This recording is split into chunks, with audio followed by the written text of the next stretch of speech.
শিক্ষার্থী জোটের পক্ষ থেকে মুক্তিযুদ্ধ এবং গণতান্ত্রিক সম্পাদক পদের জন্য প্রতিদ্বন্দ্বিতা করছি এবং সমন্বিতভাবে আমাদের প্যানেল এবং আমার রেসপন্স যদি বলেন, বিশ্ববিদ্যালয়ে আপনারা জানেন যে অধিকাংশ নারী শিক্ষার্থী যাদের ব্যাপারে আর কি অনেক ধরনের ফ্রেমিং করা হয় যে তারা অনেক জায়গায় শঙ্কিত ফিল করেন বা এই প্যানেল নিয়ে তারা আশাবাদী নন, এমন অনেক কিছু ফ্রেম করা হয়। মাঠ পর্যায়ে কাজ করতে গিয়ে যেটা বুঝেছি আসলে সত্যিকার অর্থে আমাদের প্যানেল এবং আমাদের যে সকল প্রার্থী যারা রয়েছেন তাদের ব্যাপারে অ্যাপ্রোচগুলো খুবই পজিটিভ এবং তারা আশাবাদী যে এই প্যানেল থেকে খুব একটা গুড ইম্প্যাক্টফুল একটা ইশতেহার কিংবা এই জিতে আসলে অনেক ভালো কিছু করার সুযোগ রয়েছে বলেই তারা বিশ্বাস করেন।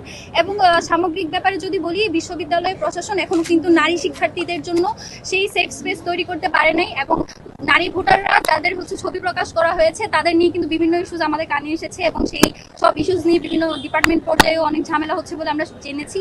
এবং এর পাশাপাশি যে সকল নারী প্রার্থী রয়েছেন, আমি সহ অন্যান্য প্যানেলের এবং আমাদের প্যানেলের যারা নারী শিক্ষার্থী রয়েছে তাদেরকে সাইবার বুলিং করা হচ্ছে খুবই জঘন্যভাবে। এখনো পর্যন্ত আমরা অন্যান্য প্যানেল থেকে এই ধরনের কোনো অ্যাপ্রোচ দেখতে পাইনি যে তারা এই ব্যাপারে কি সিদ্ধান্ত নেবেন বা তাদের যে সমর্থক গোষ্ঠী তাদেরকে তারা কিভাবে সামলাবেন। এবং সার্বিকভাবে বিশ্ববিদ্যালয় প্রশাসন এখন পর্যন্ত কোনো ইনিশিয়েটিভ নেয়নি।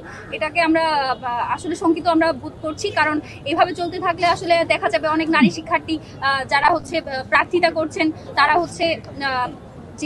যেভাবে তাদের প্রচারণা করার কথা সেটা আসলে সুযোগটা পাবে না। এবং আমরা প্রত্যাশা করছি প্রশাসন ভালোভাবে আর কি এই জিনিসটা ডিল করবে। Thank you.